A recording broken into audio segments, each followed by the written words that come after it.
This episode, absolutes. Well, I was cruising around some of the forums the other day, and Johnny, we do this all the time. Johnny has this same kind of issue, and came out an article. This happened to be about drywall tape. Guy was asking a question about is this particular brand or is it this particular brand, and the comments ended up being a whole, just use paper tape. It's it. And with no explanations, nothing. What we wanted to do is just have a discussion about not having hard opinions on things and understand situations. Welcome to the Handyman Pros Radio Show. Home improvement and maintenance tips from the pros. Thanks for listening to another edition of the Handyman Pros Radio Show, where our goal is to help save you time, money, and aggravation on your home maintenance and repair. This edition's entitled Absolutes. To help me explain, here's my absolute buddy, which that is a true statement. He is an absolute buddy of mine, Mr. Johnny. Johnny, what is going on this week? Absolutely. Absolutely, he says. Oh, I'm right there. We were talking about this. I'm right there with you. For all everybody out there trying to find information out. Yeah. And we're you're going to get a let's matter dive of, into this one. Before we get started, let's just make sure you like and subscribe our channels, please. It helps get the word out so Johnny and I can have this barroom conversation with all the rest of you having a good time. Hopefully you find this enjoying. If you don't, send us email questions at handymanprosradioshow.com and tell us that's what I have if it's to nasty, say about don't send it. Send it. I don't care. We're good. It's all good. Anyway. All right, so Johnny, so you run on this stuff. I run up against this all the time, and I just wanted to kind of set the stage here of, when I'm out there looking for information. Listen, I don't do these jobs like we talk about all the time. There's guys out there that do drywall all the time. There's electricians that's all they do. There's plumbers. So we do, I do a little bit of all that kind of stuff to a point. So I don't know the ins and outs of everything, and I go out and I try to find the best way to do a job, to fix something. Yeah, well, you and I are both what I call lifelong learners. So we are forever trying, and I'm always forever. I'm the first one to admit I'm a lazy guy, and if I can figure out a way to save 5 minutes by give learning a lazy from man somebody a hard else, job, he'll figure out the quickest way to do it. You got that right. But now I have a quality standard I have to hit. Yeah. But if I can find a nothing's too low for Larry. If I can find a faster, better way, I am all about it. And I look at tons and tons of this stuff because I do not know it all. And like what you just said, John, we do a lot of different projects. So we get good, but we don't get. Do we get expert level? A couple of things, but mostly I don't look at myself like that. And I like you just say, you brought up a good point. We're lifelong learners. And yes. I'm the last person to say that I know everything about something. and largely for me too, So I think that's a good opening to this segment, because for the folks out there that are cruising the boards or whatever, that they're looking for information on the internet, there's going to be a lot of opinions. There's a ton of different opinions. And some of them are very strong opinions. They're very strong opinions. And there's nothing wrong with having a strong opinion. It's just that when somebody asks a question, and this particular one that I picked off just happened to be, but this goes through, we see it in everything, right? This particular one, the guy had a specific question, and it was obvious to me in the way he asked the question that he just didn't know, right? He really didn't know. He's probably not he doesn't do it all the time. He just doesn't know. So he just wants some good information, and he actually was talking about this particular product that has a similar product that has a name that's virtually identical, but it's not the same product. And he even wrote, it's pretty annoying, and which I agree. But whatever. Go ahead and say it. He was doing drywall tape, and he had fiber mesh instead of fiber fuse. And so he was asking what was the difference and what are the advantages to using one over the other. And folks, these are just alternatives to, doing seams and drywall with, Correct. versus paper tape. Correct. There's a variety of things there. So when you walk down the aisle, you're going to see these different products out there, and you got to think, why did they create those? If you really, I am one of those guys, right? And you know this about me, Johnny. I walk down the aisle and it's almost like photographic memory. I'm looking at every single product. And for me, it's always, what is that product actually for? What is that product actually for? And using that drywall one, the drywall aisle has there's a lot of products there when you look at it for what it is, right? Yeah. I mean, and for what we think is simple, right? You think it's like, oh yeah, it's just, And that, well, I'm only in my mind looking at the big box store. You haven't even touched the rest of it. Oh, but even from a big box store perspective, the amount of different products that are in that just drywall aisle, that kind of thing. I'm the same way. Why did they do that? Why did they make that? Whether it's a drywall aisle, whether it's the electrical aisle, the plumbing aisle, fasteners. Look at the number of fasteners. You look at that stuff, and once again, getting back to kind of the theme of the show is that, when people can be very opinionated, if you're looking for a solution, right. And my take on this is really think things out and see what's the best for you and the project. Correct. Yeah. Yeah. And that's one of the things, like in this particular one, one guy posts out, paper tape. And I'm like, well, but you don't know anything about this guy's. There's financial concerns. There's experience concerns. There's how big is the project? There's have you done this before? And so forth and so on. I mean, you and I have had this discussion a lot about the differences in, I hate to say in drywall tape, like folks, this is what John and I do for fun. Woohoo! Yeah. Yeah.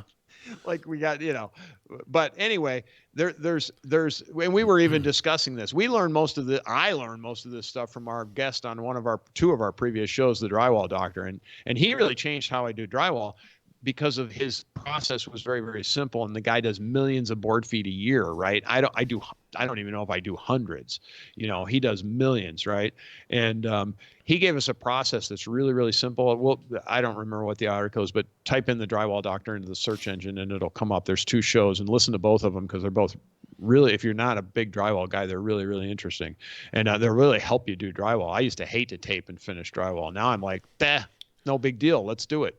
Well, and just to piggyback on that, that it's really nice to get to the point when you're really experienced with drywall. That seems to be one of the things that stops a lot of people. But when you have the attitude, and some of our friends up in one of our friends up in Canada, right? When you kind of look at it like, hey, it's only drywall, then you've arrived. Yeah, it's only drywall. Because now, if you have an issue behind the wall, it's only drywall. Yeah, I work. And it makes a huge difference. Difference. Just a little diversion there, and we're not going off the rails. Yeah. But my big issue on doing repairs now is not about the drywall; it's about the paint. It's a painting. It's the paint. No, I'm right there with you. And it's like, but drywall now, it's like, whatever. Let's do it. Swap it. Cut it on the studs. Anyway, be that as it may. But this conversation isn't about drywall necessarily. It's the same thing with tools. It's about tools. It's about plumbing. It's about electrical. It's about any of these issues that we have on the homes. For example, let's go through another example. There's a lot of hate on shark bites. Yes, lots and lots of hate on them. And at the beginning of those things, probably justified. Now they're pretty bulletproof. They're pretty solid. Bulletproof. Read the instructions on how to put them in. Exactly. Don't leave, like if you're going to copper, don't leave a burr on it. Put some sandpaper on it. There's a bunch of little stuff. They're not really nuances. It's just recommended practices. Follow the instructions on it. Make sure that's where everybody gets in trouble with those things. Everybody gets in trouble with them. And I'm talking about, if they're applied right, they're pretty solid. Now, am I going to use that throughout my house? No. But if I have to make a repair, in certain situations, check the codes and things like that in your area. Mm-hmm. But there's a lot of plumbers that use those things too. So So I'll go one step further on that conversation. If you go into one of these boards, and you're asking a question about those, you're going to get a lot of hate on those. But you need to take a step back and then kind of wonder why there's so much hate on them, and then research it yourself. Yeah, yeah. And then look at the pros of these things. Right. Right. So when you do the old Ben Franklin pluses and minuses, the pros and cons on it, right? Then you can make your own decision, but don't take anything as an absolute from some of the discussions that you're going to come up against. Yeah, you and I were having the discussion before the show about the Waigu electrical connectors, which are, folks, they're the clamp ones, right? You put the wire and clamp. Put the wire in and clamp it down, and it's just a really simple process for doing it. Now, if I'm wiring a whole house, am I going to use them? No, because they're expensive, right? They're very, very expensive. So that's a financial issue, right? I'm not going to spend the extra money when I can do wire nuts when I'm doing it fresh. But there are times, and I have a box of those things on my truck. I love them. It's a lot of electricians too. If you have to make a pigtail, there's a lot, like limited space things where you don't have a lot of space to get your hand in or get a tool in. Those things are the best, and it's there's those applications where they're outstanding.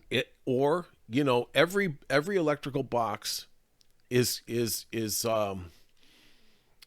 coded for how much space is in that box and how much you can put in there, and there are calculations of one switch versus two connections can only fit inside a certain box. If you look at them, you'll see a bunch of different boxes that are different sizes, but they're all the same, for, let's say, a double switch, but they're bigger ones. Okay. Anyways, besides thicker, that, thinner, right. Those things are great for those applications. Correct. And they're awesome, to make, and they're very solid. There's a few caveats about using them. I will tell you that right now. Yep. And to get around that, I mean, when you go to stick those things back in, make sure that the levers don't pop back up. So the best thing I always do is I wrap a piece of electrical tape around those levers so they don't get hooked on a wire and pop themselves back up. But other than that, they're great. So you're going to hear a lot of stuff out there about those things as well, but they've been out for years and years now. So,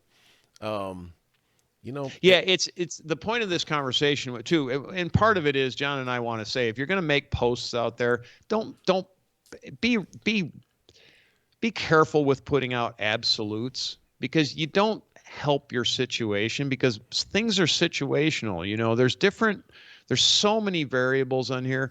One of the things you just brought up a really good point, though. Remember, we were talking about being in the big box store and you walk down the aisle and you look at all the different things, and you just brought up electrical, and like, do you even know that there are different size boxes, right? Are you, as a general homeowner or a general handyman, have you ever wondered why there's different size boxes? Well, there's a lot of reasons, but there's different codes, but there's reasons, and some of it just has to do with how much space you have. And these are the things that when I walk down the aisles, I'm always like, what is that for? What is that for? I came on a good one, Johnny. This is when I'm going to put these in my house.